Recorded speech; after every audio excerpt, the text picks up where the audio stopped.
Hi ho, Hockey World. We are that's Kermit the Frog there. Yep, we are we're gonna be joined by Russ soon. We have a late afternoon, let's call it like a early bird special type podcast But for you today. by the way, you made a Muppet reference, and I have to say it's out there. It's out there on social media or on Yeah, Instagram or YouTube. You can search it. There is a you know how you can make a video and you can sort of manipulate the oh yeah, mouth, how they move.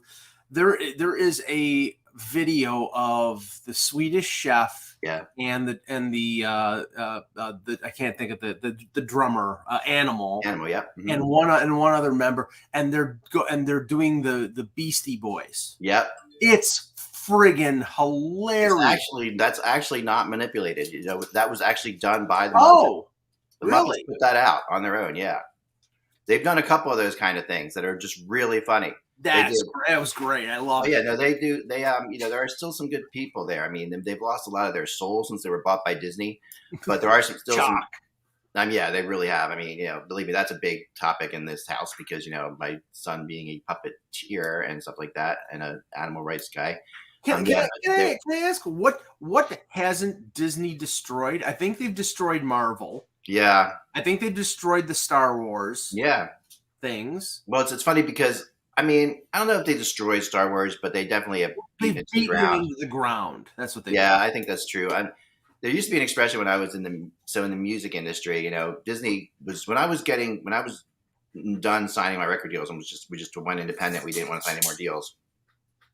Was when the Disney Channel was starting to take off with a lot of like the Hannah Montana type things and things like where they were star making basically like Selena Gomez, Hannah Montana.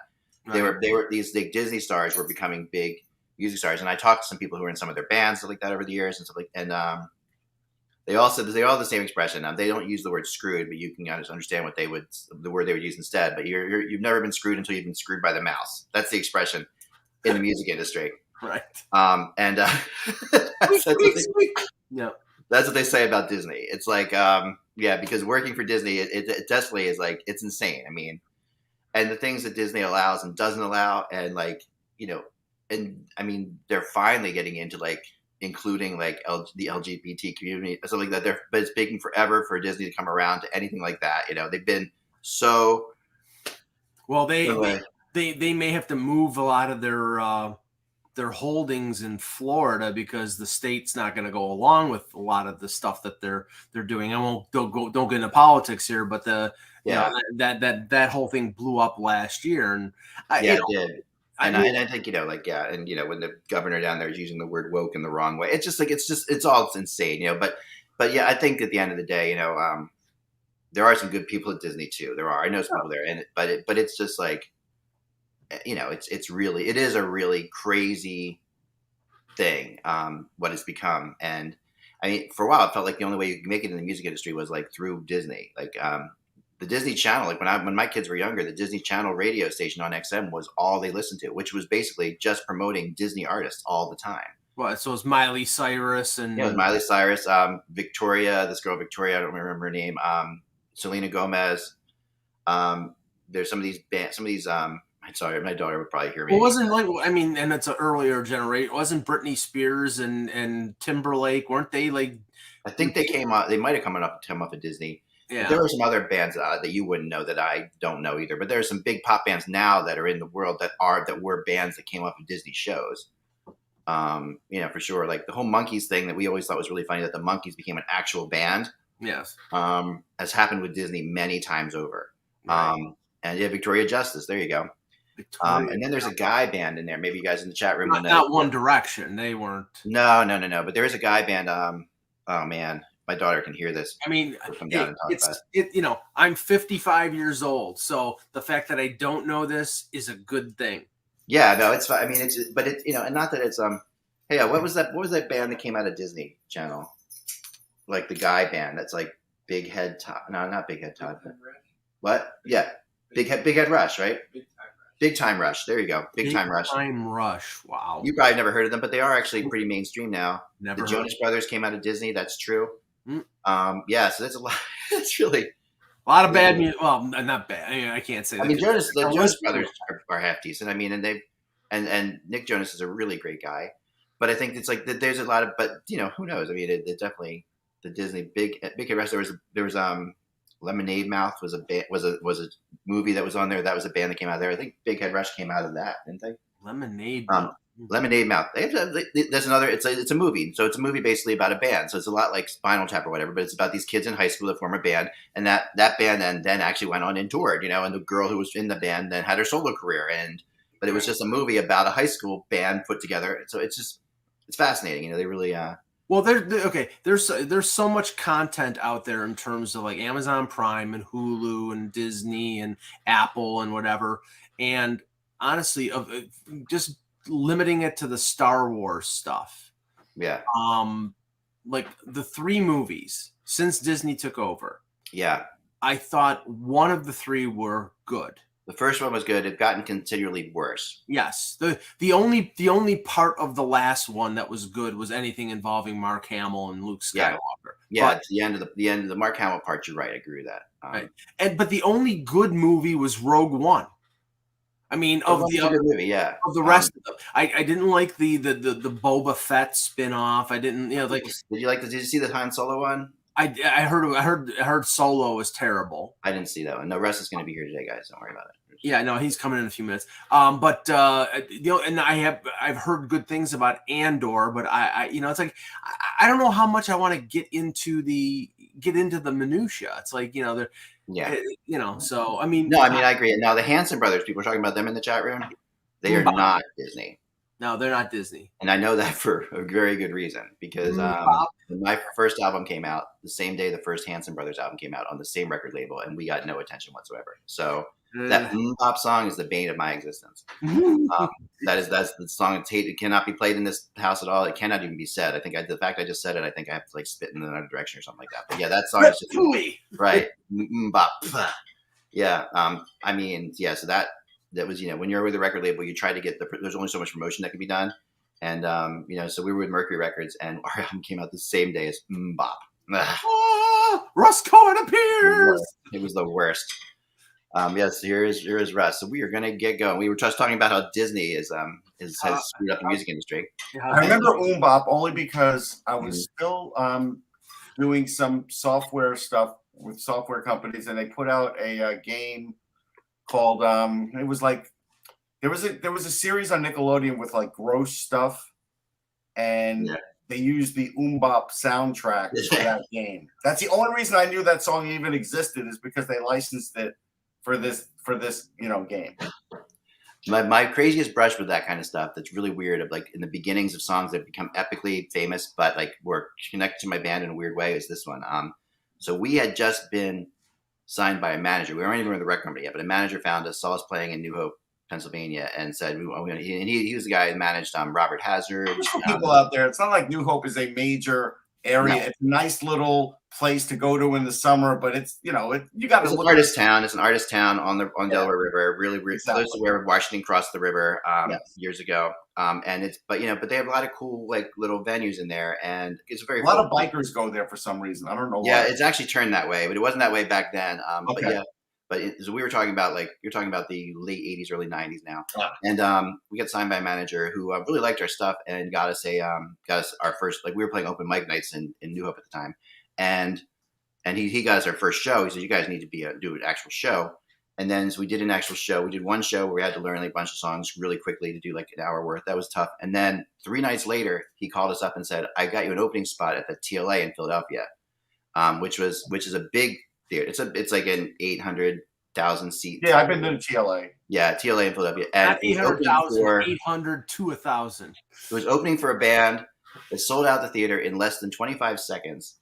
That was jumping from this show to stadium shows because they had a #1 single on the radio. So this was like the last of the small shows before they actually did I don't know, Brendan Arena or wherever it was back there in North Jersey. They're heading up that way. Right. And that band was Four Non Blondes. Oh. And their song "What's Going On." What's going on? I remember. We opened for them in their last. That was our first opening slot ever on anything on a. And that woman from Four Non Blondes went on to become a very famous producer. Like she's actually that Four Non Blondes themselves kind of went away, but she became a really famous pop star who wrote a lot of songs, who co-wrote a lot of songs with Pink. And a lot of the Pink songs you hear that are on the radio are from Four Non Blondes, Girl, and Pink. But and Pink, who is from Doylestown, which is like 10 miles from me right now. Yeah. But yes, that's all kind of, it's a weird world. But anyway, let's get going. Here we go. That's your music history for today, folks. Hope you enjoyed it. Take your notes and let me know what's happening later. But for now, hello, Hockey World. It is Tuesday, January 10th, 2023. There you go. I'm Michael Agello, and Genesis rules. I'm just going from Sportsology. I reviewed that Four Non Blondes album, the first one with. Did you? Oh, what was their big hit? Hey Amy. What was that? What's going on? What's going on? No. There was another hit too. They had. That was the big one by far. I mean. Yeah. Yeah. So I mean, I remember being in that theater, like TLI Theater, and being like hearing the whole place singing that song, and it was like the number one song. That's crazy. Linda Perry, yep, that's Linda Perry, yep. And hearing that song, he remember singing it and sitting with their manager and saying, "These guys are going to be huge, like they're going to be huge." And they were one hit band, but they had a couple other songs, but yeah, that was it. But she was Linda Perry, incredibly talented. Yep. They're better than Dixie's Midnight. I'm gonna bring my dog in, just vamp. Okay, and I'm Eklund. You're watching HockeyBuzzcast on HockeyBuzz.com. This is the podcast that comes every Monday through Friday. There's a nice transition to fill you in on the comings and goings in the hockey world. Yes. And we got a lot of different little things to talk about. I got little things to talk about here, but let's see what else. What's going on? Why don't we start with what the Patrick Kane? Yeah. So we talked about the Pro Ref stuff yesterday. So if you want to hear the Pro Ref stuff, we talked about it a lot yesterday. So and nothing's changed on that from yesterday. So go check the podcast out. I gave you a lot of information that I'm not even really allowed to write in the podcast yesterday. So if you want to get some really cool stuff, check that out. But Patrick Kane, talk to him. You can watch as I shudder in and out with my bad. Yeah, unfortunately, Mike was driving around Cheektowaga, trying to find cell service. Yeah, the power finally came on. Power went off 4 times in the span of 6 hours for no friggin' reason. So nice egg, thank you very much. Continue. How many times did it go down during your blizzards, though? I mean, 0. That's incredible when you think about it. I mean, yeah, no. I mean, believe me, I'm glad that if the price that I paid karmically was the power to go out yesterday, that was better because the power going out with 5 feet of snow in my driveway and no ability to go anywhere or do anything, right? That would have been an absolute. Yeah, that would have been like, that's like Lord of the Flies time. All right, so kill that pig. All right, so here we let's talk about what I talked about, Patrick Kane. Mm-hmm. I had a really nice conversation with a Rangers source today who I trust and like, and very lovable guy, not Tom Laidlaw, but lovable guy, and nonetheless, Tom's a very lovable guy. Is a source not called Tom Laidlaw, who told me that the Rangers were very happy that the Devils had backed off of Patrick Kane. That what was happening before is there was a lot of stuff going on that the Devils were trying to land Patrick Kane, and now that the Devils are kind of getting their act together, they're still okay. The Devils are. I don't mean to I felt bad I was ripping them apart yesterday, but what I was talking about with the Devils more was the fact that I'm hearing a lot of turmoil going on in their world, not the fact that they're they're still, when you look at where they are, they're in a good spot right now, but for where everybody people thought they would be. But yeah, this is but he said the Rangers were worried that they were going to sneak in and grab Patrick Kane before the trade deadline, and the Rangers don't want to move until the trade deadline on Kane. So that's and they've talked about a lot of different scenarios now, and also really want to sign Patrick Kane long term. Don't just want to sign him, but want to sign him long term. So the Blackhawks, though, are being extremely coy about whether they're letting anybody talk to him, and they're not yet, but they will at some point. They basically have told people at some point we will most likely let you talk future contract with Patrick Kane, but they're not there yet. They're really not going to sell. There's a big fear that if they trade Patrick Kane or even talk about trading Patrick Kane, the team interest will just go away, and so they're not going to talk about it till probably we're going to see.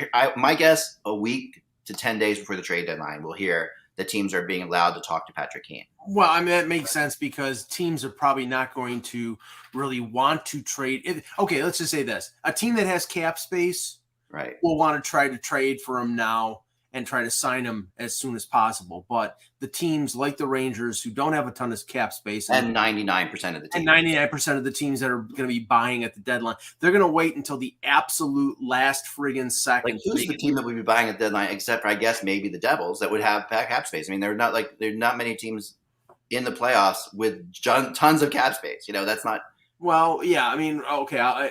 Looking at cap friendly right now, in terms of cap space, the bottom 3 teams, the Buffalo Sabres have $34 million in cap space. Okay, and they're in the playoff hunt, so they're in the playoff hunt. But are they trading for Patrick Kane? No, not because of any bad reason, but because they really don't need another scorer. They need maybe a veteran defenseman, and they need a goaltender. If Patrick Kane grew up a Sabres fan, or did he grow up a Rangers fan? Because I heard somebody he grew up a Sabres fan. He grew up a Sabres fan? All right. He's a little kid against the glass. Yeah. At a Sabres game. I think I was Turgeon. I think it's a Turgeon hockey card. Yeah.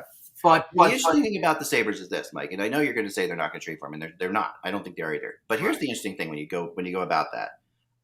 There's a lot of USA hockey going on around the Sabres. Oh yeah, definitely. This is more about Patrick Kane and what trouble he might get into if he goes into Buffalo. Right. At this point in his life, yeah, unfortunately, I don't think so. No, I mean, no, it's okay. It's not the trouble that he'd get in right now as a 30-plus-year-old. Yeah, what is he going to do? No, it's not. It's not that. It's going down that road in Buffalo where all the attention will swing back on all the problems that he had. And I don't think he's interested in going there. I think he's moved past that. I don't even know if he, comes back to Buffalo during the summers with his family or not, because he's gotten into a lot of trouble, and I don't think he wants to go down that road. Right. Whereas like a New York situation or another couple teams that are poised to have some playoff success, I could see that, but I also see, they're going to have to retain 50%, like we all say. And, that team, depending on what team that is, they may have to filter him through another team to save another 25% based on how much cap space. So it's a complicated deal. So it sounds like when I talked to him yesterday that they won't have to do the third team thing, that they believe they can do it. Right. Because I asked that question specifically, that they believe they have the cap space, or they will figure out the cap space somehow, and they'll trade away something, some expiring contract or something along with it that'll clear up the cap space. I don't know who they would trade. I don't even know who that person is. I didn't get into it with them, but he did tell me that the Rangers are laser focused on Patrick Kane. That was his. So we knew that. I've reported that a million times too. That's easy. Yeah, no, it was just interesting to hear it from somebody. Yes. Here's from somebody in the Rangers world. That is actually. Yes. Talking to Drury and actually talking to Gallant, and that is their focus, right? Now, like we said, the Sabres have, obviously Granato is very tight with Kane. Granato and Kane know each other very well.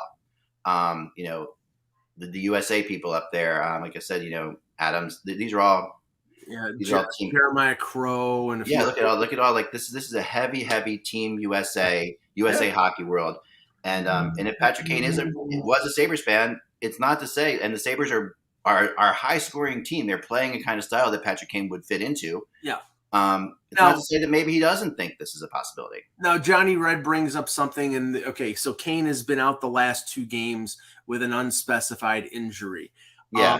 Now, the reports are out there that it is something that they, quote, need to clean up. Now, that nobody knows whether that's knee or shoulder or whatever, but he's not playing like Patrick Kane.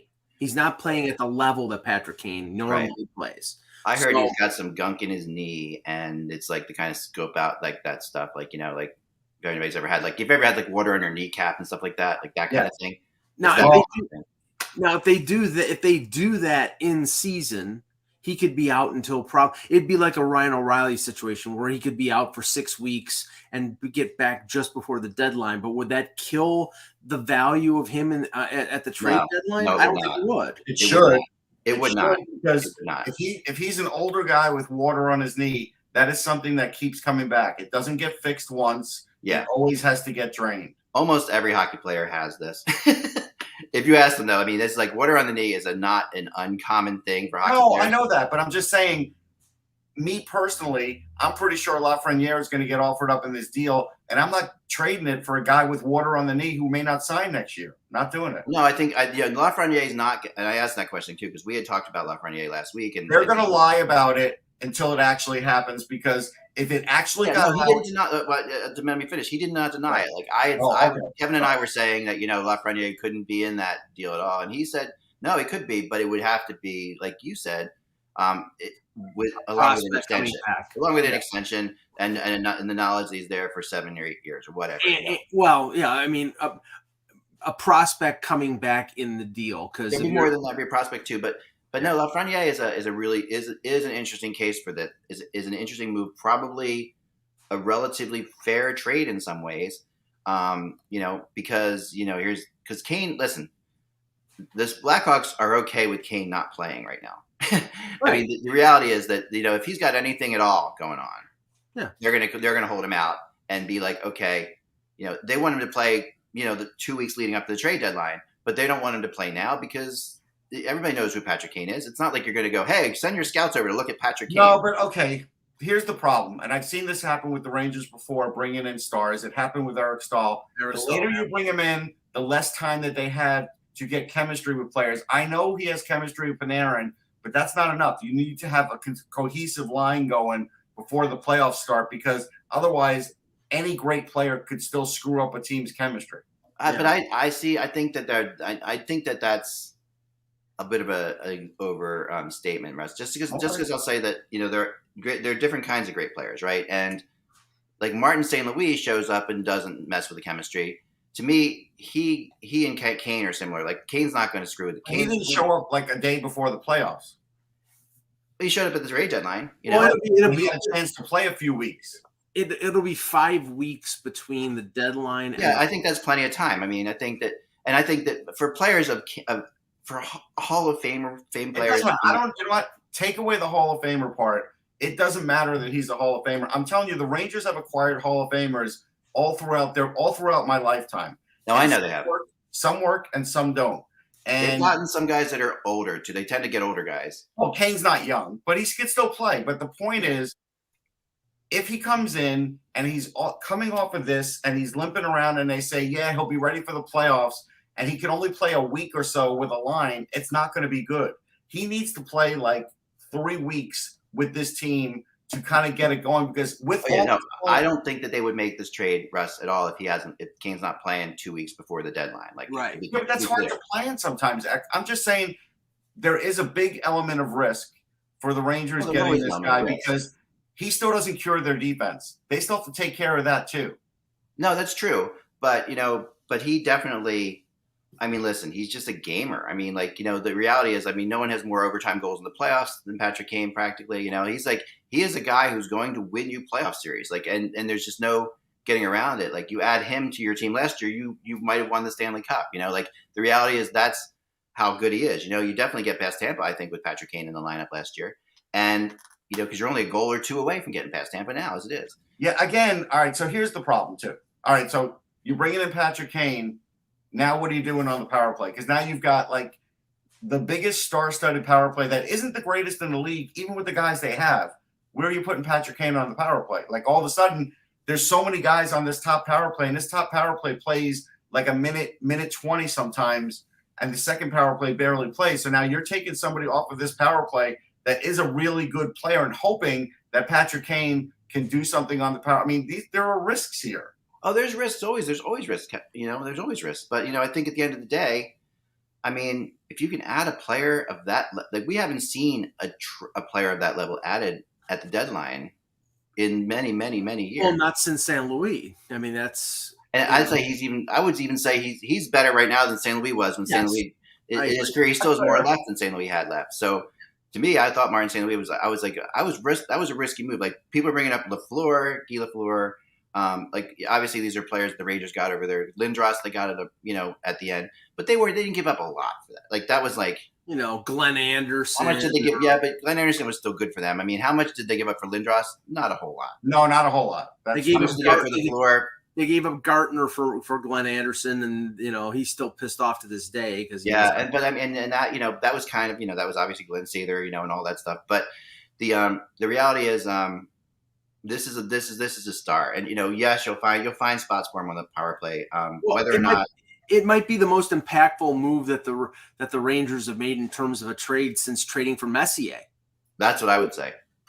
I think it's on the Messier level. Honestly, I really do. I think it's on the Messier level. Well, I don't, because Messier impacted every other part of the game besides leadership. Kane's not really known for leadership. No. So, but the one thing he's not known for playing defense, and he's not physical like Messier was. The one thing in terms of chemistry, Russ, I think those concerns are valid, but I also think that if you put him with Panarin, you're not going to have to worry about it. Because I'm talking about the power play, Mike. So here's an example.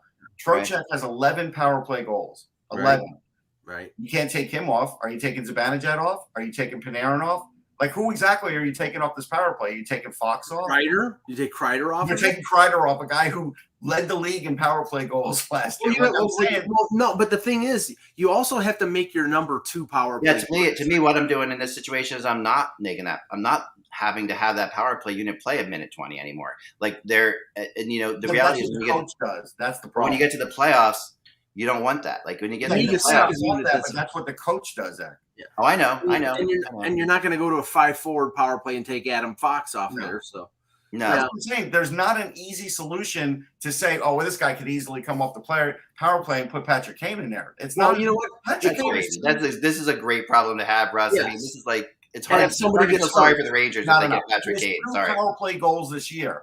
He's not going to all of a sudden magically now. If he's there with Panarin, he'll get a few more. But this isn't like Patrick Kane's best year where I can count on a bunch of power play goals in the playoffs. Well, maybe you don't. Maybe because of the knee concerns, and that you don't put him on the first power play. You don't mess with success, and you either put him on the second power play, or you limit him to being a monster. If he's willing to do that, that's fine. Right. Some guys have not been willing to do that when they come to places who have big egos, and Patrick Kane has a big ego.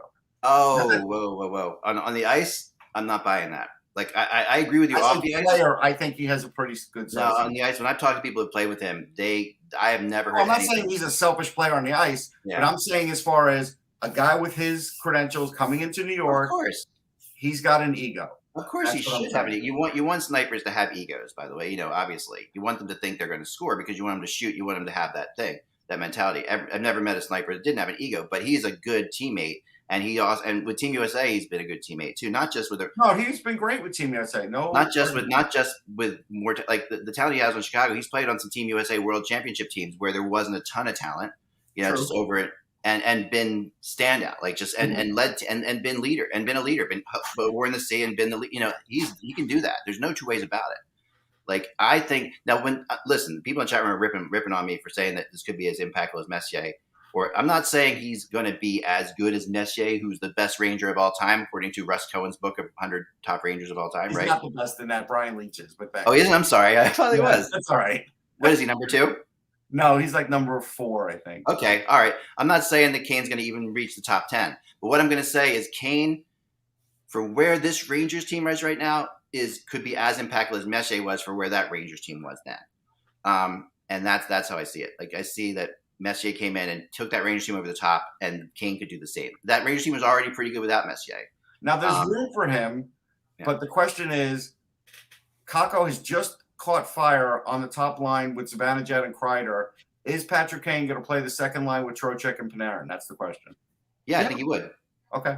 I think he would. I think he plays with Panarin. If you're going to call Kane and Panarin a second line, I mean, no matter where. God bless you. Yeah, no matter where you are. I mean, that's like a great. I mean, you can say they're the other line, but that's not as. They have 2 number 1 lines. That's what happens in that situation. In the chat, they were also talking about Taves, and I mean, how many months and years have we talked about Taves and the Winnipeg Jets? But the thing is, Winnipeg is a contender right now. Winnipeg is playing great. And I'm sure they could use a good playoff tested center. I mean, that's. Yeah. I mean, remember they lost. Winnipeg. Winnipeg. Yeah, they lost Brian Little a couple years ago. Winnipeg. So. You're not saying what did you just say? When Winnipeg is a contender, Mike? So, yes. No, I don't think Winnipeg's a contender. I think they're a contender. I mean, now they are. They may not be in a couple months, but they're a playoff team. But are they a Stanley Cup contender? No, probably not.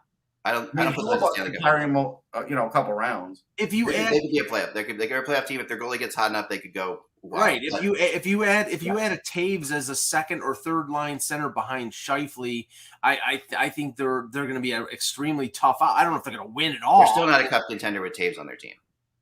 I think he helps. It helps. No, it does. But the Rangers are a cup contender with Kane. No, I'm not disputing that. No, wait, I think they are now. Like they are. But I think this is a little bit of like, if you're giving me a choice, yeah, if I could get a second pairing defenseman or Patrick Kane, I'm taking the defenseman. Whoa. Well, That's that's what they the need. thing. I don't think That is what they actually need. I don't think they need a second pair wrong, defenseman. I think they need I think the Rangers can settle for an effective third pair defenseman. Not to be a cup team though, Mike. Like I think you're right. They can survive that way. Right. If they got a second pairing defenseman, then someone off the second pair goes down to the third pair, which makes the third pair better. Then they are a cup team and could beat Carolina again. Right now, if they just get a number 3, a third pairing defenseman, I don't know if they're beating Carolina. With Patrick Kane, they will beat Carolina. I can't guarantee that. I mean, Patrick Kane wins Stanley Cups. When he's on a team that's good enough to win Stanley Cups, he wins Stanley Cups. Okay, so it's not a knee; it's a hip issue with Patrick Kane. Oh, that's a bit different, Eck. Yes. If he has to have if he has to have labrum surgery, that's a 6-month recovery. No, that is different. But again, there's different kinds of hip injuries. Like this. All I know is when I was talking to somebody yesterday about it, and who thought it was a knee. Granted, but who knows. But because he's not part of the Blackhawks. But he said the injury was something like that, something that if they needed him to play right now, he could play. But they're not going to play him if he's got any injuries whatsoever because there's no point in that. They're going to get him as healthy as they can for the last couple of weeks before the deadline. What I think is interesting, and just move off of Kane and more the deadline, in general. Yeah. There are, if you look at like defense, if you look at the defensemen out there, I mean, everybody talks Chikrin, but again, Arizona's in the spot where they don't have to move them unless they get what they want. Right. But there are defensemen out there that have to be moved, like Klingberg, right, with Anaheim, and Anaheim is not going to keep him because they signed him specifically to trade him. But I look at the Rangers I don't know if they did that, Mike, but they signed him that they could trade him if it went bad. But yes, go ahead.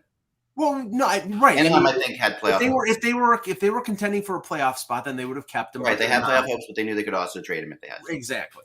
But the thing is, look at the teams that need defensemen badly. The Rangers don't need Klingberg. They don't need a Klingberg. I would look no further than Vancouver, honestly. That's a team that. Well, they're not in the playoffs. If they still are a playoff team in their heads, and they are absolutely 100%. They better get that out of their heads then. No, they're going to make a move for a defenseman before they fall too far out. I've heard this. Well, the move for a defenseman might be when they trade Horvat. Maybe they get a defenseman in the Horvat deal. Well, I have heard today. I threw it out there, and then someone said, "Yeah, that's a pretty funny guess that you had there," implying that maybe it was being discussed, that they had heard it had been discussed as well. Was the Horvat for Provorov concept? What would could they trade Provorov for Horvat? Only if they get him signed. Because why would you trade him for a rental? Right, you get him signed, but you would get to talk to him first, but for him. But Russ, is that a trade that makes sense for both teams? Yeah, I think it does make sense.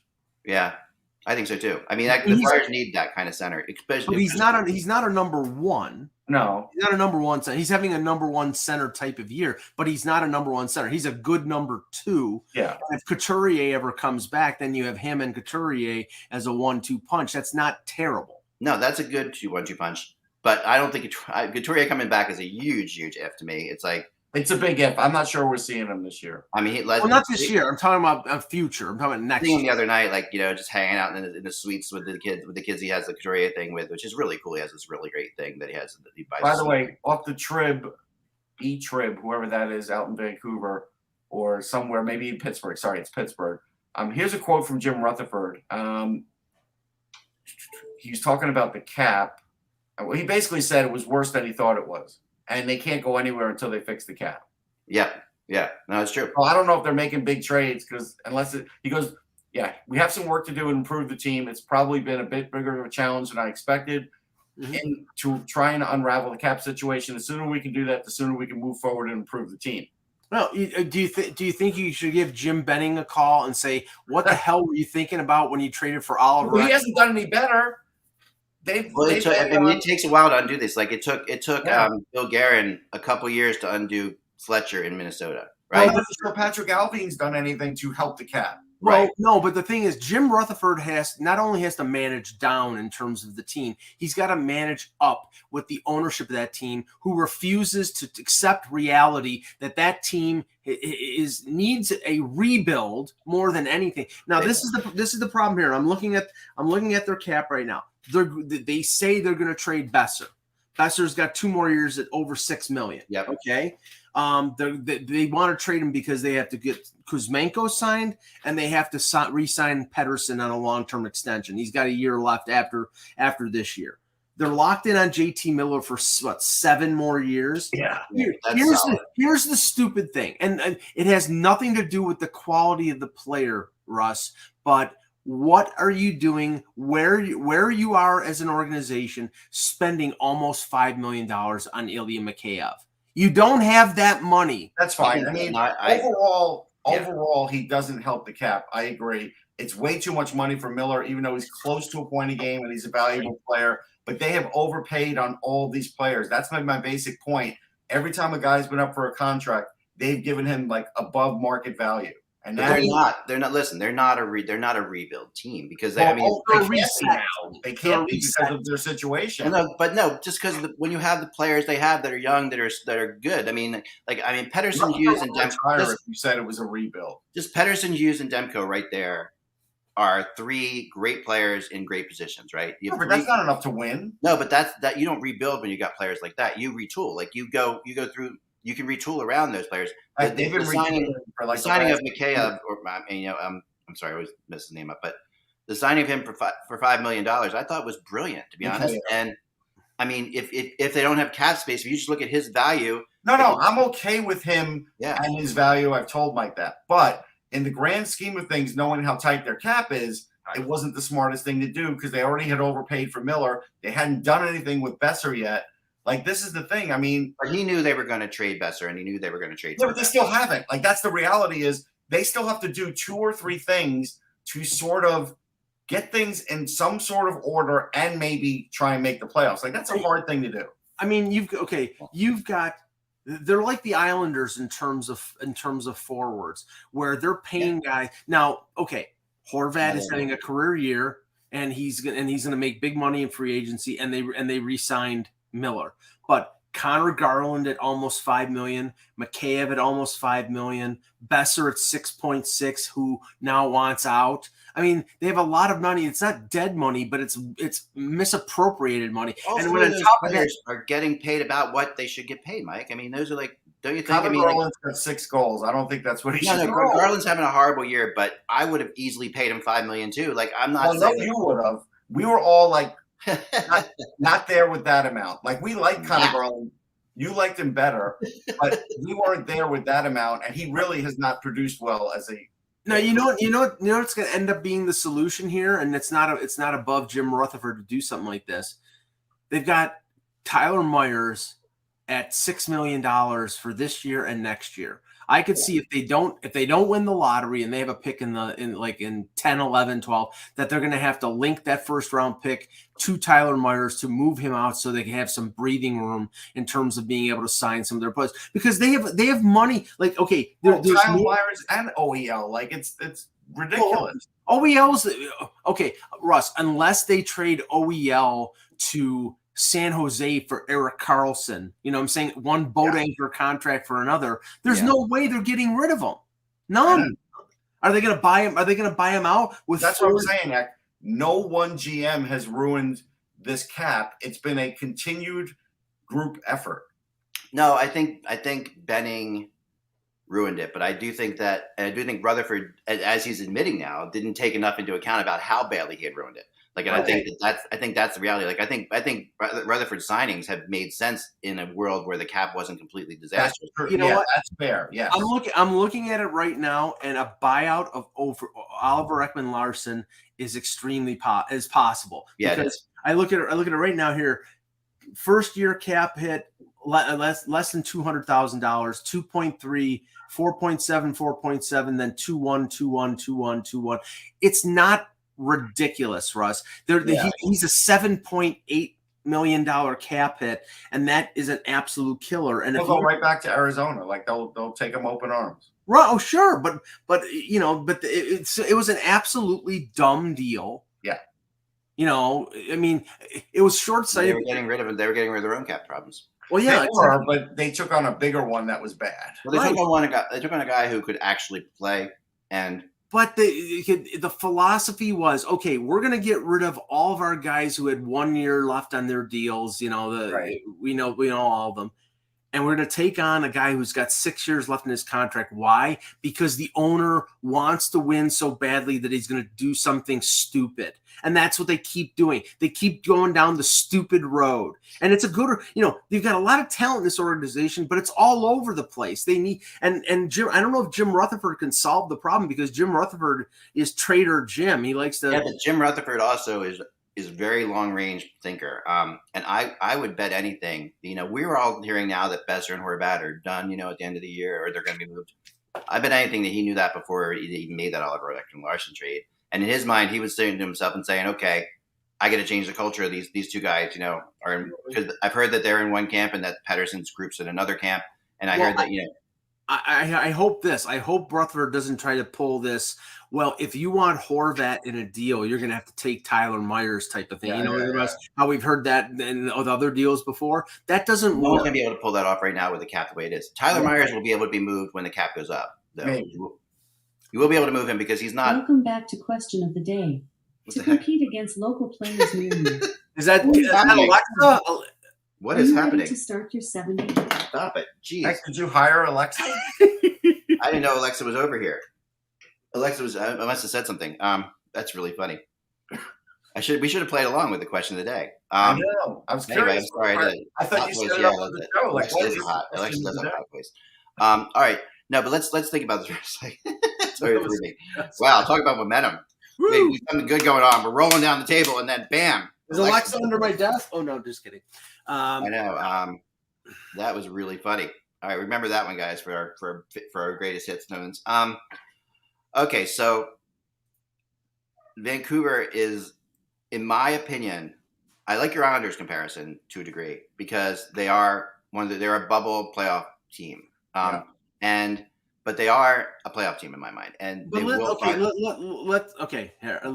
let's just specify here, because currently the Vancouver Canucks have 37 points. Right. Okay. They are in 12th in the Western Conference. Right. They are 8 points behind Edmonton, 9 points behind Calgary. They're not in the playoff race right now. No, they're not. Maybe if they have a winning streak, like 7 in a row, maybe. Right. Right now, they're not. They have the talent to do that. Demko has the ability to get hot. They have the chances to do that. That Western division is still pretty open. Like, in my opinion, because you do have. I mean, I know that listen, Edmonton, Calgary, they're even not even playing up to level. Will Seattle come back to reality at all? Who knows? But yeah, it's a tough one. I mean, I'm not saying that they're a definite playoff team, but I'm saying that they're in that realm of a playoff team. So that, to me, they're young enough, but their key players are still young. Yes. And that's why they're a retool team, because they've already done their rebuild. Right. Well, okay. What I was basically saying, right. I mean, they have cornerstone pieces. You're not going to trade Hughes or Pettersson. You're not going to trade JT Miller now that he's signed long-term, but you've got core pieces that you're going to have to move. And that's where Rutherford, he's got to make the right choices in a Besser deal. He's got two really good pieces in Besser and Horvat. Right, but the thing is, what is he going to, Russ? What is he going to get in terms of assets for Besser? He's not going to get. He's either going to get somebody with a similar contract, or he's going to get a draft D-level prospect and like a second-round pick. Right, and that's the thing. It's like, okay, so you're going to trade a problem, which Besser is right now. It's just not a good fit right now. Okay, so you have to go out there and find a similar problem someplace else. I mean, I think Rustin kind of nailed it with Besser for Sanheim, like that kind of trade. Yeah, I mean that's the kind of trade. I mean, but that's the kind of trade. If he makes that trade, then Rutherford's a genius in a lot of ways because that's like he's now getting. It's going to have to be Provorov, and that's more money. Provorov and Provorov for Horvat is like that's what I heard. So those I've never heard Sanheim just from you. And I was saying that. But how anxious do you think Rutherford is to hook on to a defenseman who's got 8 years left in his contract? I mean, if he likes him, fine. But what is 8 years? He has 3 years. Sanheim is 8. He signed I know. But now we're talking about Provorov. Sorry. Provorov has 2 left after this year. Correct. I mean, that would in terms of contract length, Besser Provorov would make sense because the same contract, about the same cap at 6.6, 6.7. Yeah, it would ruin the Flyers defense, but it would make sense money wise. Right. Now maybe it's a 2-for-2 deal. Maybe it's a 2-for-2 deal, and then you fold in somebody else. But I mean, sure, fold in Tyler. There's no Flyers defense is. Of course, love Tyler Myers. Russ, let's just admit the Flyers defense is already ruined. I mean, it's like no, but throw Nick Seeler, Russ. Here's the problem, Nick.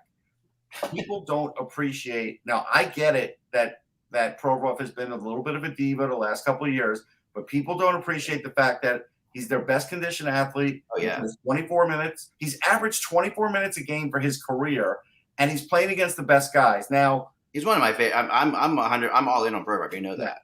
If I'm Chuck Fletcher, unless I get the perfect deal, I'm just telling Ivan Provorov, hey, we understand you want to be traded. We'll accommodate that if the right deal comes along, but they can't afford to trade him otherwise. I mean, the issue here is that their coach and he are at an end. Oh, wait, hold on. John Tortorella says he has never had a problem with players. Remember he said that? Yes.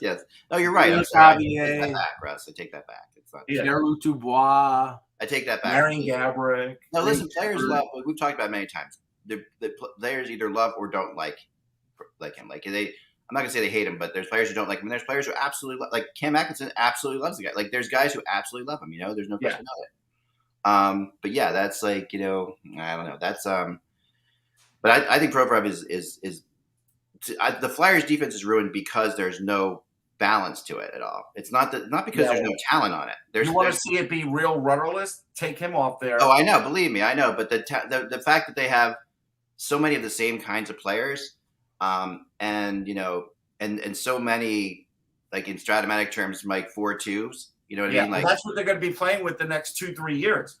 I know. You're not going to be able to get one in this draft. They could get one that might be a second pairing defenseman. I don't think there's a top pairing guy in this draft. So there's that.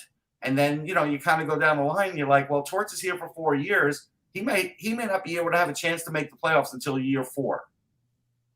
Yeah, no, and that's I agree with you. And does Torts make it that long? Because that's like a good question because just because he's going to self-destruct to the point where he may tell you or even tell Fletcher, hey, look, we can play without Provorov for the simple reason what Mike said. I got other guys that can fill in. Team defense is better, which is true. The team defense has played better at times. We'll make up for it. And then 2 years into it, he might say, I can't do it, and that's it. Provorov will tell you. I mean, not Provorov. Tortorella will tell you every day of the week he can play without his stars. He's not. He's always done that, and that's always been his thing. Like he loves the guys who played like 6 years in the ECHL and 3 years in the AHL and like 12. Those are the guys that are working their tails off. But here's the harsh reality, right? He hasn't made it to the conference final since like 2013 with the Rangers, and even though he was making it playoffs with Columbus, first round, second round, first round out, like. That's not going to cut it in Philly when they're finally at a point where they can make the playoffs. They're not like Columbus where they're going to be, so happy and over the moon that they made the playoffs. It's not going to be like that here. So they have to make sure when they build it, it's built right. Otherwise, it's going to harpoon his career here too. For sure. I wanted to talk a little bit about the fact that I need to become better versed at the at the Canadian hockey leagues, like in general. Like okay. I need because some of these trades I've had in the past couple of days. Well, heck, even are just absolutely awesome. And I wish if no one's breaking these trades because there's no breaking these trades. Well, I'll give him credit because Jeff Merrick has been breaking a lot of them. He's been breaking. All right, Jeff. But let me just finish. These are not normal deals. These are like, with like the Shane Wright deal. he was never going back to Kingston. The whole point of him getting sent back to the CHL by Seattle was because Kingston is third place in their division. They were going to send him to a team that had a chance to go deep in the OHL playoffs.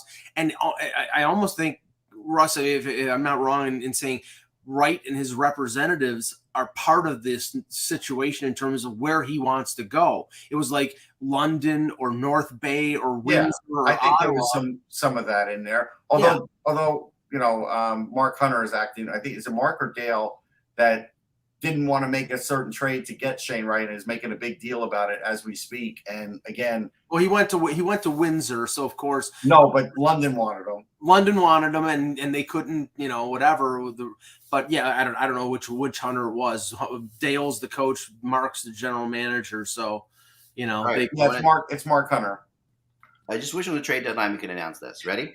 Mm-hmm. The Kamloops Blazers have picked up Olin Zellweger and Ryan Hoffer from Everett for Drew Englot, 12 draft picks. Aiden Hamel, Ryan Pierce, Jack Barker, a 23 first-round draft pick, a 23 second-round draft pick, a 24 fourth-round draft pick, a 23 fourth-round draft pick, a 24 fifth-round draft pick, a 25th first-round draft pick, a 25th third-round draft pick, a 26th first-round draft pick, a 26th second-round draft pick, and a 26th sixth-round pick. Do you think that sixth-round pick was the sticking point at the end there? Maybe.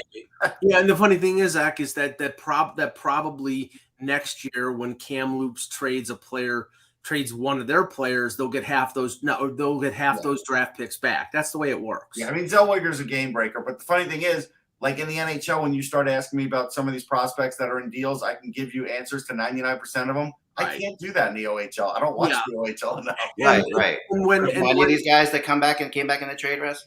No, I mean I know Zellweger and maybe I may have something on Parker, but I beyond that, not much. But the funny thing is that when they report these deals, they don't report the names of the players going back. They say they got 205s, they got a couple 06s, and then they got like 7,000 draft picks. That's how they refer to it, because most of these guys are guys that weren't playing or were sort of in the backlog. And I mean, Kamloops in this instance, they get Zellweger because they're hosting the World Junior. They're hosting the Memorial Cup. Yeah. So they're guaranteed a spot in the playoffs. So this is an investment for them to have a chance to win because they're in no matter what. Right. I mean, but it's an amazing. I mean, I just wish we had these on trade deadline. They're like, I wish we had these kind of trades in the NHL. Wouldn't it be nice? That's what I'm saying. Like, when we're doing the trade deadline shows, I mean, like the funny thing is the 26th second round draft pick is conditional. But again, understand that the OHL draft is much more of a crapshoot than the NHL draft. Of course. And, that's why they have all these picks, and a lot of these players don't pan out over time. They do help the OHL teams. Yes. Sure. Yeah. It's crazy. Oh, it's nuts. But I love how Mark Hunter was like, I'm not trading Oliver Bonk for Shane Wright. No. Right. Well, guess what? Then you didn't get Shane Wright. Right. I mean, what do we expect for Shane Wright? What do we think? I don't know the dynamics of Windsor this year. I don't know these teams until I get close to covering a Memorial Cup. If I do, and then I kind of catch up on them. But Shane Wright's a leader. Yeah. He is a playmaker. He can be a goal scorer. He plays big minutes. He plays defense. When he got sent down to Coachella, he got 4 quick goals in 5 games, and people still were doubting him, even though if he played a full AHL season, he'd probably have 35, 40 goals. Again, you can't listen to some of the fans about Shane Wright, because once he slipped to 4 was Cooley, so I guess he was 3. Once he slipped, then fans were like, hey, you know what? He's just not that good. And that's where, this is all going to be a running thing. And then Hackstall did him no favors by not giving him any playing time. Right. So he didn't do anything wrong in Seattle. He just didn't have a chance to do anything right. Sorry, that was on purpose. Well, the trade, that's nice. The trade deadline is today for the OHL. So, yeah. What time is it? Do we know? I think it started at like 2:00 or something. I don't know for sure. No, but the deadline is. Oh, I mean, deadline I think is midnight. I think. Oh, it's midnight tonight. You think? Oh, no, yeah, because wait, I just saw it. Hold on. Wouldn't you love if the NHL trade deadline was at midnight? I'd love it because I'm a night person. You're a night person, but I wouldn't love it for traffic purposes. No. No, that's true. Sorry. More people wouldn't be watching us, right? We have like everybody who's trying to screw around at work watching us. I love it being in the middle of the day. But yeah, the trade deadline is tonight, Tuesday. And there's another trade time until though. I don't Flint know. Firebirds also made a blockbuster deal. They sent 6 draft picks. Oh no, Tuesday at noon. So there was only till noon today. It's over. Is it over? I guess this is all like the transactions because Mark Hunter got quoted as saying he only had till Tuesday noon and go. So yeah. Well, Shane Wright had to be traded. He was traded. I posted it early. Oh right, okay. Sorry, I missed it. Yeah, I retweeted it from Brad Camilio. Okay, I apologize. So what was the trade? I'm sorry. I know. It was like 4 draft picks for him. So where did he get traded to? Windsor. You're right. That's where everybody thought he was going to go. All right, cool. All right. So that's interesting. All right. So maybe we can get Kevin. Tell David Windsor 30 minutes from him. 2 good things about Windsor. I love the rink there, and surprisingly, Windsor has great pizza. Mike, that's not far for you either. Windsor? Yeah. It's about 4.5 hours. Is it really? Yeah, it's close to Detroit. Yeah. Yeah, I thought it's across the river from Detroit. Yeah. Okay. Yeah, I mean the quick way for me to go would be through Canada, through Hamilton to London but it's not a it's not a hop, skip, and a jump. Okay, I got you. Okay, cool. I thought it was closer to that. So the trade deadline's over, but it was really fun. I love to see that kind of a trade. I just thought it was just a lot of fun. I mean, and you're right that these trades will all go back and this loading up thing. It's funny. Would the NHL ever allow this kind of trading? Because remember, there used to be things the NHL wouldn't let this kind of trade happen. Well, no, the NHL limits you can only trade. You can trade 2025 picks. You can trade 3 drafts ahead. You can't trade further than that. Remember that was the whole Cleveland Cavaliers thing, Russ, back in the day, where they traded like first round picks 7 years in advance. I think that was the Brad Doherty first overall pick. Right. Was trade. That it was that reason. Okay. Okay. You will not see this type of trade in the NHL. Saginaw, who I believe is in first place in their division. Let me see. Sorry. Saginaw is in first place in the Western Division, and they just traded their leading scorer, Russ Mintyukov. Mintyukov is a great player. The Anaheim Ducks first round pick from this year. They just traded him to Ottawa, who's a first place team in their division. So a first place team traded their leading scorer. That does not happen in the NHL. No, you're right. Now, why? And what did they trade him for? Oh, let's see. They traded him for 9 draft picks. Yeah, and remember, he's a defenseman. Yeah, he's got 54 points. Yeah. So did you see David Poile came out in a statement about Eli Tolvanen, who is playing pretty well? Yeah. With Seattle. Yes. Yeah, said this could be a mistake on our part. Poile said, "That's on me. If he turns out to be really successful, we thought we tried him in a lot of different areas, a lot of different places.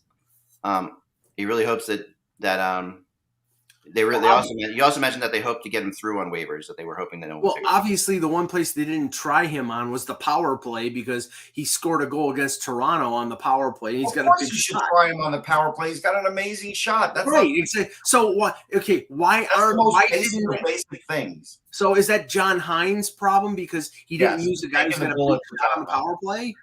He's taking the bullet for Hines. That's what he's doing. Yeah, you're right. Another really good story is this. I had him in 16th last year. I had him ahead of Korchinski. He's having a great year, so maybe I'm right. We'll see. So the Pittsburgh Penguins, after their win against Arizona, was supposed to fly directly home on Sunday night. I don't know if you guys saw this or not, but that the entire team and staff flew from Arizona to Montreal at 4 a.m. to be with Chris Letang for his father's funeral. Oh wow, I didn't see that, but that does not surprise me. Yeah, they traveled through the middle of the night, arriving at 4 a.m. They slept for a brief period of time before attending the funeral of Claude Fouquet, father of Chris Letang. Yeah, they're a very tight-knit group. That is something, Yeah, and even a couple, Mike Matheson, who was his teammate with Pittsburgh who got traded. He was at the wake as well. So some of his former teammates made the went as well. So that the idea to do it was Mike Sullivan's. Yeah, it doesn't shock me. How about your head coach? Your head coach is the one person who you think you have to get this pass. You'd be like, oh man, we're going to do the whole team up there at 4 a.m. The Penguins had not been playing well lately. No, they'd lost 6 games in a row prior to that Arizona game. But I think this is amazing. I will say that I'm not surprised like you are, Rusty, that I agree with you because not just because this team's tight knit, but there's something about the Penguins organization in general that this is very on par for. This is like it's on brand. It's on brand for them. Yeah. I think they do. They are very much a family type organization. Yeah. And you want to mention one thing, because I did mention last year's draft. I did put out my first draft list. It's on sportsology.com, so people can check it out. I put it up yesterday. So, Russ, yeah, definitely check it out, guys. Russ, just before we end, Casey Fitzgerald placed on waivers by the Sabres. 25 years old. He's played almost 60 NHL games, split time between Rochester and Buffalo. Is this he's still young enough, but do you think there's a possibility he gets claimed because he's not an expensive guy? No, I do think there's a possibility because there is some talent there. I think there's some feistiness there. Again, at 25, I'm willing to give him a chance. Like a team like Philly, as an example, can't even do it because I think they're at 40 contracts. Yeah, right. They are 40 contracts. Yeah, 50. One thing I want to do is I haven't done this for a while. Basement. So things I have around the house. Somebody. There's the things I have around the house and fun things that memorabilia I have. And I may have told you this story before, but I haven't told it in a while. And then someone brought it up the other day to me, and I brought it up to Russ the other day too. Yes. This behind me here, I'm going to show you what I have. So I'm going to bring it over to you guys. So this, and it's not for sale. He's not selling it to you. He's just showing it. This ever. This weighs probably about 60 pounds. It's really you've showed this before. I remember this. Yeah, but I haven't shown it in a while. And tell the story. The story is really awesome. So I'm going to tell the story for those who haven't heard it. This, my friends. Let me see if I can get over. Let me move this over here.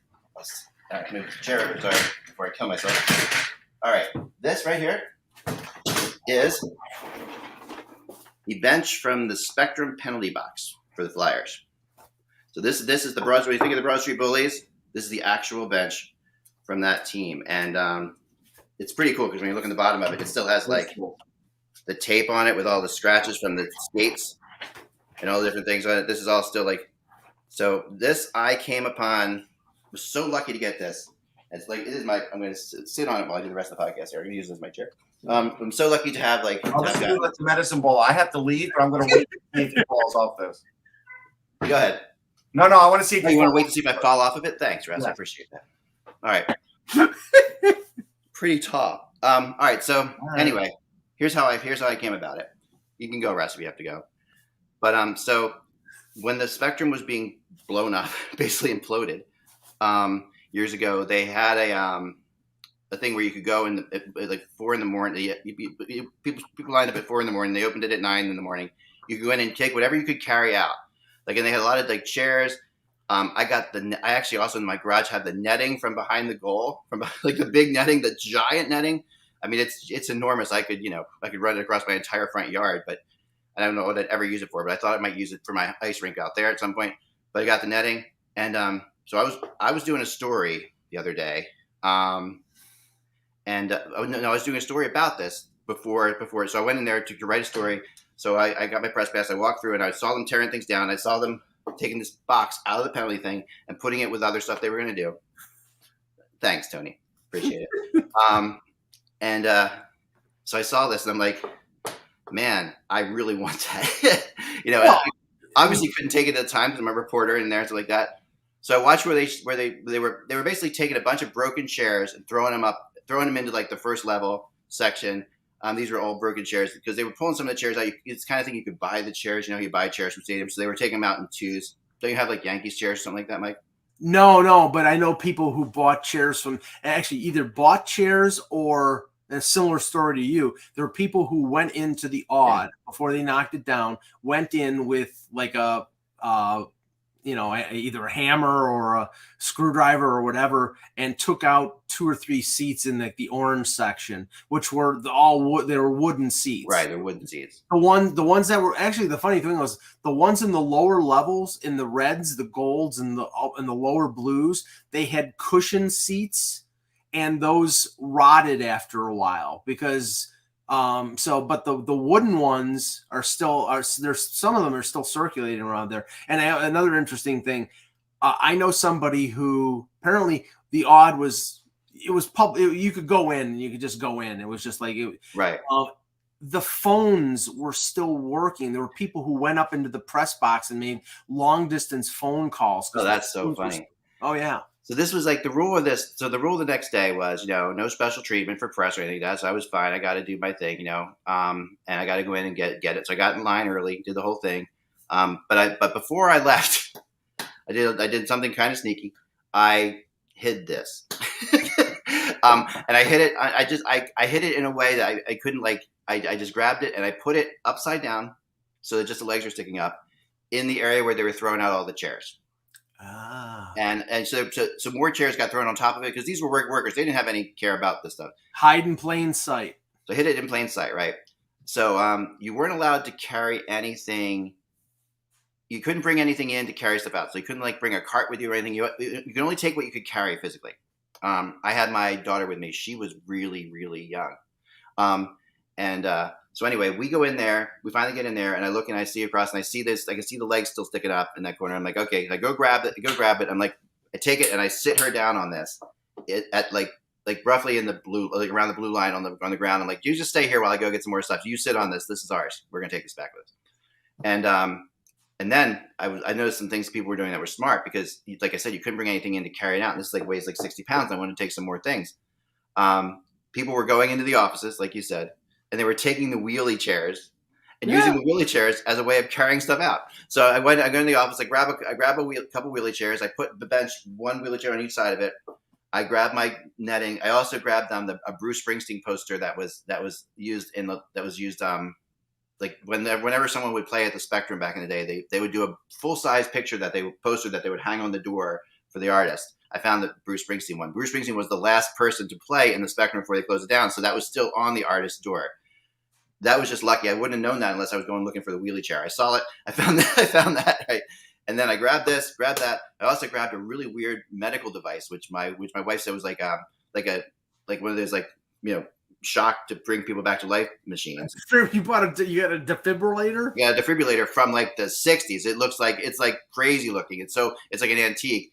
But my wife makes medical devices. I'm like, she'll probably like that. So I grabbed this, and we wheeled it on out. And that's how I ended up with this. And this should be in the Hockey Hall of Fame, but it's not. This is when you think of Dave Schultz, and you think of all those fights, and this is the bench that he sat on. I think that's pretty cool. Yeah. No, I think of all the things I have, I think that's of all my luck. He was in that penalty box so much that his rear end should have made an impression on that seat.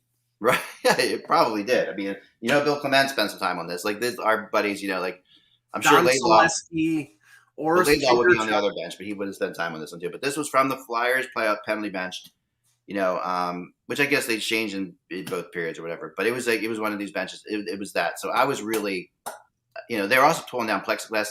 A guy I know had the Spectrum used to have the word Spectrum across it in big letters. I know a guy who got the M, it's the size of my fireplace, a big M. That was just the light up M on the ceiling. These are kind of cool things that you get. So, wow. Anyway, there you go. That's all the time I have for today. I hope you like that story. Let us know if you like these kind of things. We can do more of these kind of fun things. So I do have a lot of silly things around here. Remember, without the buzz, it is just hockey. We will talk to you tomorrow.